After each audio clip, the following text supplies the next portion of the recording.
tardes, Jean Willis. Buenas tardes. Bienvenido a Terrícolas. Jean Willis es periodista y político brasileño. En el año 2012 entró como diputado en el Congreso Nacional del Brasil con el Partido Socialismo y Libertad, convirtiéndose en el primer diputado y único abiertamente gay del Brasil, y ha desarrollado una trayectoria política muy interesante hasta que el pasado mes de enero decidió abandonar el país después del auge de la extrema derecha y las amenazas recibidas, y ahora pues vive aquí en Europa esperando el momento para poder volver también, ¿no? Seguro. Gracias por invitarme. Te pido disculpas porque no hablo castellano fluentemente, hablo portuñol, pero creo que me hago entender. Perfectamente. Entonces vamos a tener una charla. No, gracias así. a ti por aceptar la entrevista, a pesar de no ser una lengua con la que quizá te sientes muy confortable, pero te haces entender perfectamente. Pero tú me haces confortable. Y eso para mí Genial, ya es bien. Estupendo. Vamos a empezar a tirar muy atrás, ¿no? Sí. Antes incluso de tu vida como político. ¿En qué momento decidiste que querías dedicarte a la defensa de los derechos del colectivo LGTB? Creo que o que me levou a me dedicar à defesa do coletivo LGBTI foi a homofobia que experimentei desde temprano, muito temprano. Recuerdo que a primeira ofensa, o primeiro insulto que ouvi em minha vida, eu tinha cerca de 6 anos e era um ninho e não sabia o que era ser homossexual, pero fui insultado com uma palavra que é como maricón. Em Brasil é viado, que é uma palavra muito forte para um ninho ouvir isso. E eu ouvi isso e toda a gente adulta se riu, como se disse, abriu uma risa e me humilhou na frente de toda a gente. Então, essa experiência com a homofobia me hizo entender que eu precisava transformar o mundo nesse sentido. E, además, a minha vida combinava a experiência com a homofobia com a pobreza extrema.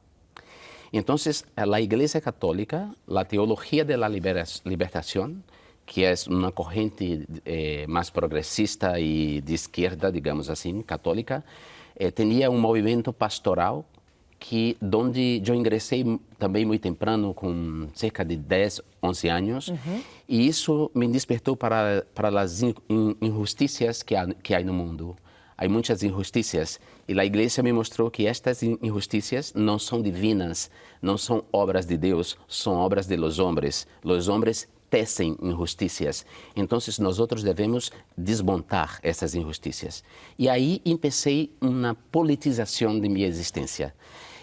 Depois desse período, no movimento pastoral, em los anos 90, havia muitos de nós, homens gays, morrendo de SIDA por conta no Brasil dizemos AIDS, mas aqui se diz SIDA. E eram muitos homens morrendo e não havia políticas públicas porque, como eram homossexuais que estavam morrendo, os políticos não faziam nada. Então, nós outros que estávamos vivos, que estávamos saudáveis, precisávamos fazer alguma coisa por nós mesmos. Então, eu me engajei, ingressei num então movimento gay, que naquele momento não se chamava movimento LGBTQI. Claro. Havia uma hegemonia, digamos assim, da identidade gay no movimento. E então, aí comecei um trabalho mais concreto pela comunidade gay e já havia saído do armário, do closet. Já havia dito para a minha família que era gay. E assim começou minha militância. En un momento tomas una decisión que no es nada evidente de usar una estrategia muy particular, mediática, sí, para hacer política también, ¿no? Sí. ¿Cuál es esta decisión? Na verdade, foi antes de uma decisão política, no sentido mais restrito do termo, uma decisão política mais ampla, mas também uma curiosidade acadêmica. Eu sou formado em comunicação, sou periodista, e sempre me incomodou a maneira como a esquerda é elitista em relação ao consumo cultural de los pobres. Então, os pobres consomem televisão, cultura de massa, e a esquerda, a elite de esquerda, considera isso um consumo cultural baixo. isso sempre me incomodou porque venho de los estratos baixos da sociedade e sempre consumi cultura de massa. E eu teria a curiosidade de entender que tipo de impacto Grande Hermano, que é um programa de televisão, em Brasil chamamos Big Brother, Sí. Que impacto Grande Hermano produzia no imaginário. Eu penso que nós não devemos considerar um mero equívoco quando milhares de pessoas cambiam um comício, uma reunião política por um capítulo de novela. Claro. Temos que entender o que se passa com essa sociedade. E eu queria entender por que este programa fazia tanta audiência. Então, me inscrevi nesse programa e, para minha surpresa, fui selecionado. E dentro desse programa, falei, e foi a primeira vez que isso se passou em Brasil, em que uma pessoa disse com todas as letras, de maneira muito clara, eu sou gay e tenho orgulho de ser gay. E isso foi uma bomba em todo o país, porque a nação se quedou parada por 10 segundos, porque nadie havia dito com tanto orgulho que era gay. E eu disse, e então o programa, a partir de aí, se politizou completamente. E foi o programa de maior audiência de toda a história da televisão brasileira, e isso esse hecho me hizo famoso, pero eu não sou ator, eu não sou cantante, eu não sou modelo. O que poderia ser com esta fama? Bueno, hay que decir una cosa antes de pasar a qué podía hacer Sí. con la fama, que es qué hizo la sociedad brasileña con tu concurso, ¿no? O sea, tú fuiste un concursante de Gran Hermano, Sí. el primero que abiertamente en la televisión dice, oye, yo soy gay, Sí. y entonces la pregunta es, ¿te echaron de la casa? Tentaram várias vezes, incluso a narrativa que conduziu todo o programa foi essa. Um grupo de homofóbicos tentando me quitar da casa. Pero- E a gente me ponia dentro sempre. Eu fui para, sei lá, umas 7 vezes Nominado, ¿no? nominado para sair. E a gente se ponia a me defender e me manter na casa. Porque, además, havia outras identidades que eu mobilizava. Claro. Não era só a identidade gay. Claro. Eu era professor, tinha um repertório cultural, a mim me gostava das chicas e me mantinha com elas e las defendia. Havia um discurso que, naquele momento no Brasil, era um discurso que foi bem recebido. Era empoderador también. Era empoderador, sim, porque o Brasil estava passando também por um momento muito bueno. Era 2005, era a curva ascendente da era Lula, que nós Claro. fizemos. O Brasil estava com a economia buena, havia quase pleno emprego, não havia desempregados, Claro. quase. O Brasil figurava no mundo como uma potência, como dizer, diplomática.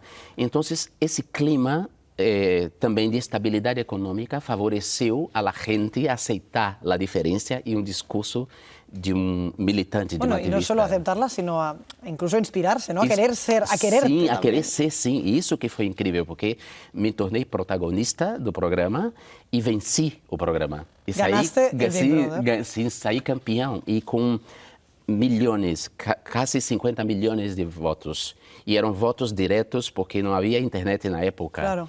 Então, foi um fenômeno mesmo. E depois que saí da casa... Había que capitalizar Sim, esa fama, ¿no? primeiro me quedei muito assustado, porque não era a vida que eu imaginava, uma vida de celebridade. Claro. Eu era um ativista, um periodista, não uma celebridade.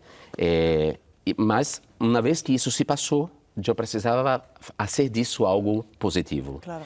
E percebia que no Brasil não havia um representante da comunidade LGBTI que dignificasse essa comunidade. Então, eu decidi encarar a política institucional para isso, para dizer à gente que sim, nós podemos. Sim, nós podemos ocupar todos os espaços. Não somente as artes, a televisão, não somente a medicina, não somente, mas também a política. E devemos ocupar a política porque somente através da política, por meio da política, podemos cambiar as coisas. Podemos estender a cidadania a mais gente. e por isso me candidatei e fui elegido 3 vezes. Hice 2 mandatos muito produtivos e em outubro do ano passado eu fui elegido para o meu 3º mandato, pero não assumi, decidi não assumir porque estava com muitas ameaças. Já havia um tempo que eu estava ameaçado, que havia muitas ameaças e eu havia feito muitas denúncias à polícia, pero a homofobia institucional impedia que a polícia investigasse essas ameaças. Hasta aí, eu não estava com guarda-espaldas, não havia guarda-espaldas me acompanhando, não havia custódia. As ameaças existiam, pero eu tomava alguns cuidados, mas não solicitei guarda-espaldas nem custódia.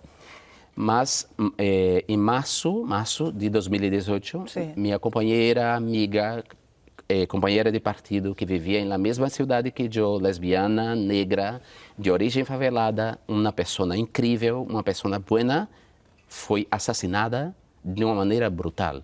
Marielle Franco. Fizeram uma emboscada e atiraram com a metralhadora e a maioria dos tiros pegaram em seu rosto. Uma morte brutal que hasta agora não foi solucionada. Prenderam os sicários, pero não sabemos quem mandou matar. Quem deu a ordem? Sim, quem deu a ordem. Pero sabemos que há coincidências estranhas. Por exemplo, um dos sicários vivia no mesmo condomínio de luxo onde vive o presidente da República, o atual presidente da República, Bolsonaro.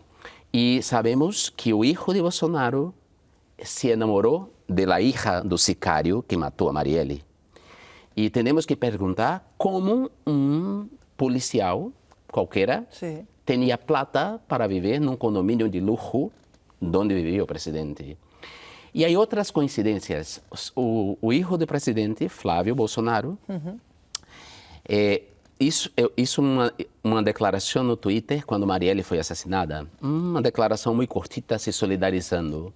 Pero no dia seguinte apagou a declaração e não falou mais nada. E todos os candidatos à presidência da República fizeram declarações condenando a morte de Marielle Franco, dizendo que era um ataque à democracia, menos Bolsonaro. No ha dicho nada sobre la Todas vuestras sospechas señalan que las amenazas que recibís están vinculadas de alguna forma a la extrema derecha, claro, emergente en Brasil. Sí, no hay duda, no hay duda.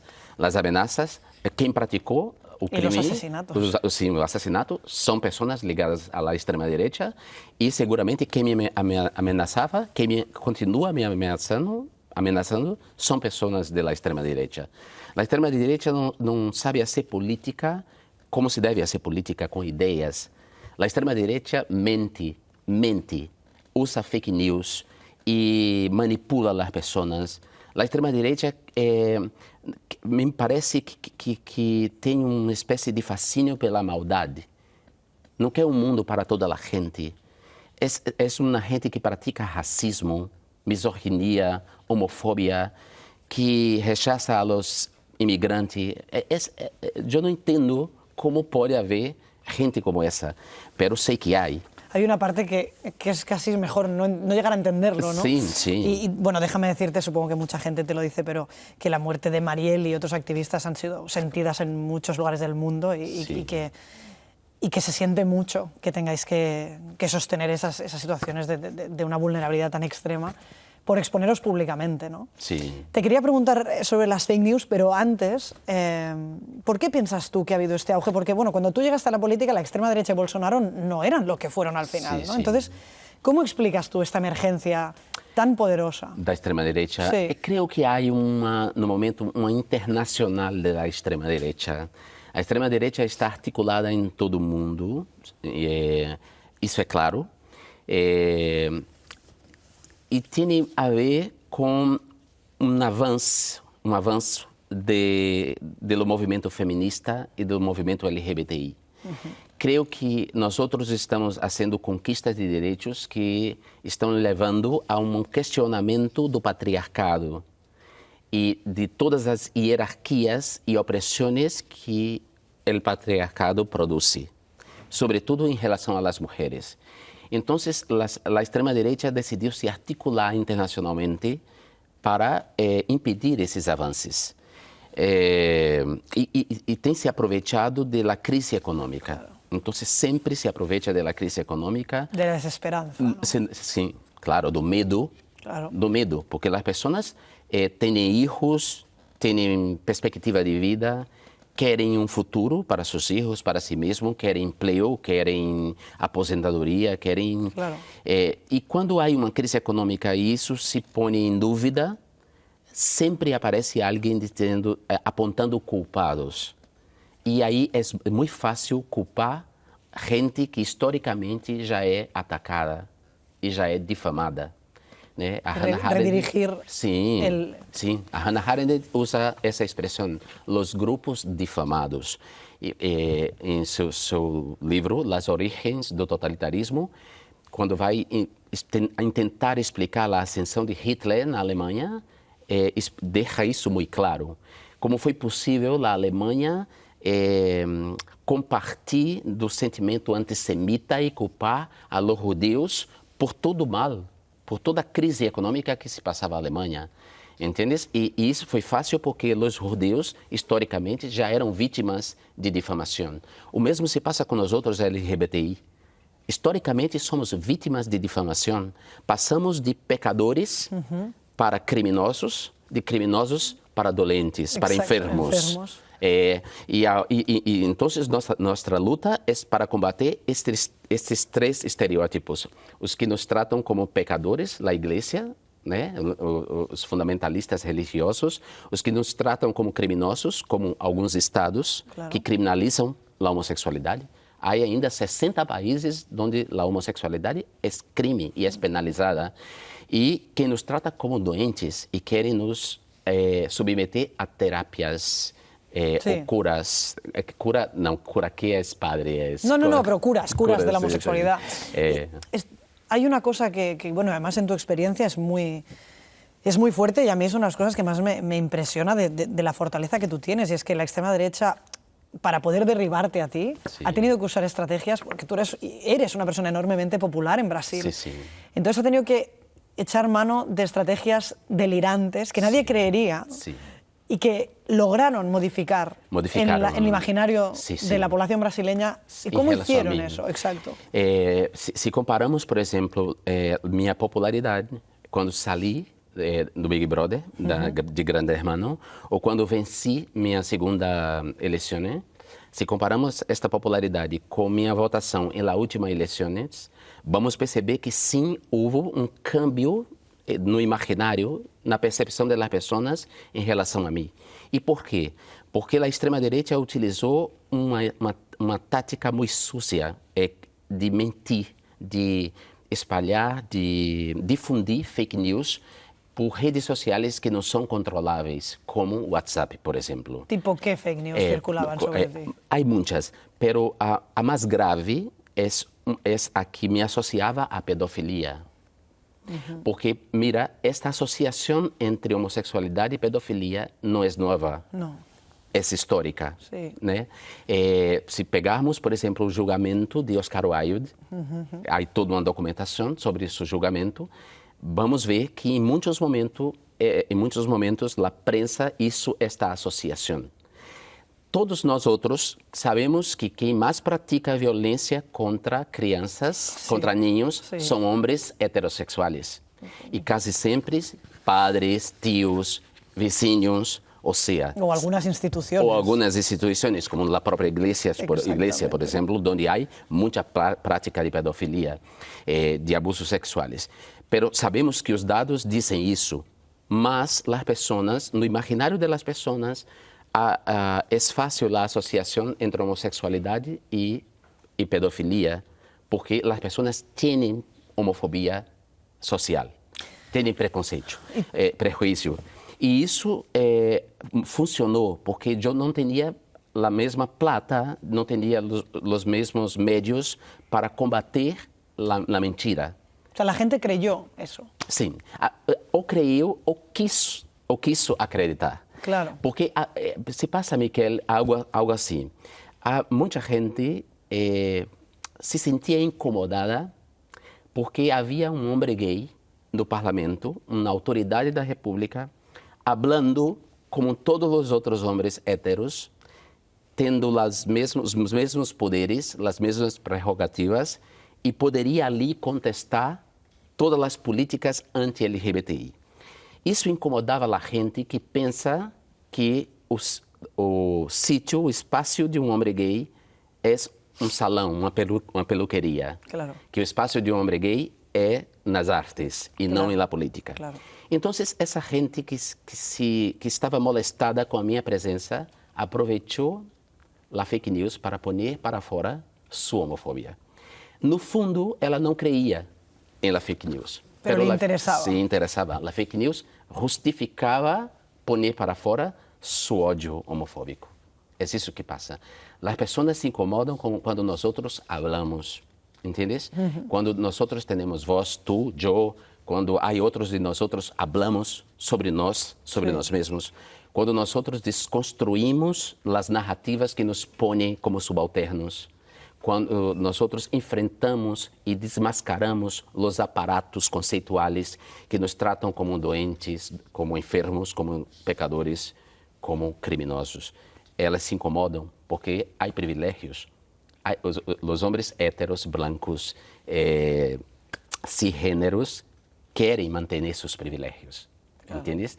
E se sentem, de certa forma, ameaçados com a conquista de direitos que hacemos. Estamos logrando direitos que põem esses privilégios dessas pessoas ameaçados, entendes? A pesar de la tormenta terrible de fake news, entre estas muchas otras que también dinamitan un poco tu reputación y que es terriblemente injusto, no tenía que ser fácil decidir dejar Brasil. Não foi uma decisão muito fácil. Nada fácil. Na verdade, me puso meses numa luta interna comigo mesmo. Porque o que estava vivendo não era vida. Não era vida. Eu perdi a liberdade de circular nos espaços públicos. Eu era insultado em toda parte por gente que acreditava em las fake news. Havia ameaças de morte a mim e a minha família que chegavam pelas redes sociais, por e-mail, por telefone. Uma companheira havia sido assassinada e, ao mesmo tempo, eu não queria abandonar uma luta. Claro. Que era tão importante.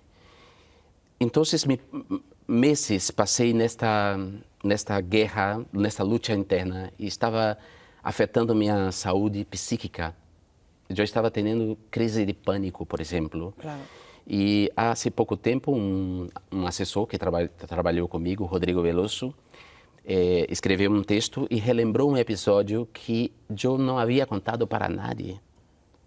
Porque foi um episódio tão violento e abria feridas que estavam aqui dentro, que eu não falei para nadie, mas ele contou este episódio, que em 2016 eu fui a Lapa, que é um bairro no Rio de Janeiro, a parabenizar Marcelo Freixo, que havia passado para a segunda volta das eleições.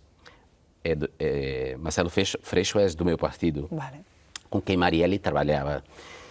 Então, fui parabenizá-lo e quando estava voltando para o coche, eu e mais 3 dos meus assessores fomos cercados por um grupo de homens que iriam nos linchar, praticar um linchamento contra mim. E diziam, e nós devemos que correr para não sermos linchados, para que as pessoas não nos matassem ali. E isso, para mim, quando eu li no texto e me recordei da cena, eu pensei para mim mesmo quanto risco eu corri.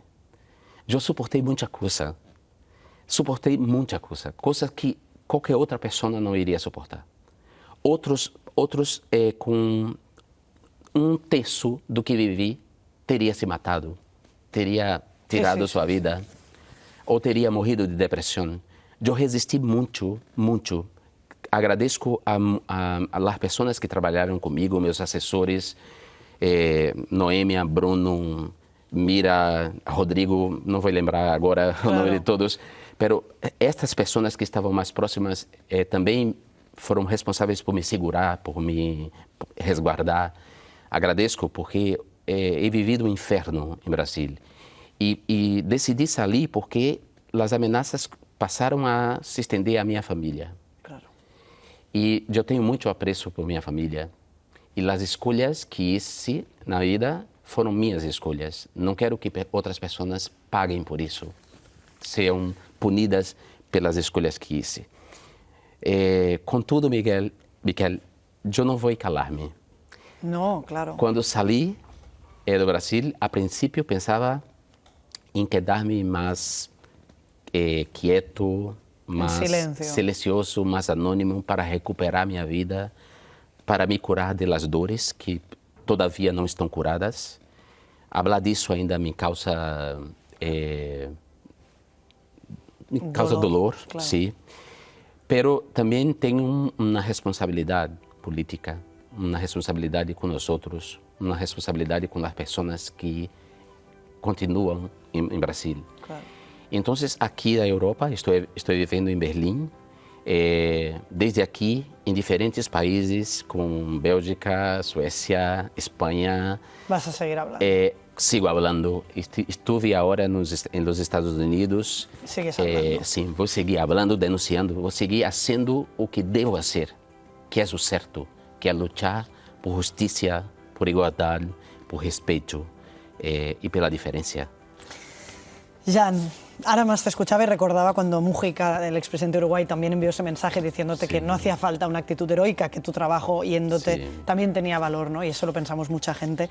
Muchísimas gracias por venir a contarnos, bueno, y a inspirarnos esa fuerza política que a pesar de la violencia y a pesar del miedo, sigues de pie y eso nos inspira a muchos. Muchísimas gracias por venir. Eu que agradeço muito e a mim me encanta vir a Barcelona, me gusta muito dessa cidade. Barcelona é uma cidade sui generis que conquistou ao longo do tempo muitas coisas que la transformaram, la cambiaram numa cidade cosmopolita, numa cidade aberta, acolhedora, uma cidade que respeite a gente, que respeite a pessoas LGBTI. Então, Barcelona não pode retroceder. Não. Barcelona tem que continuar assim e qualquer ato de violência aqui tem que ser muito bem interpretado e temos que conduzir isso da melhor maneira possível, de modo que não estigmatizemos nenhum grupo nem outro, de modo que preservemos a liberdade de nós outros, LGBTI, sem estigmatizar os imigrantes, as pessoas. Jan, así mantendremos a Barcelona, que siempre será tu casa, ya lo sabes. Muchísimas gracias por venir. Gracias.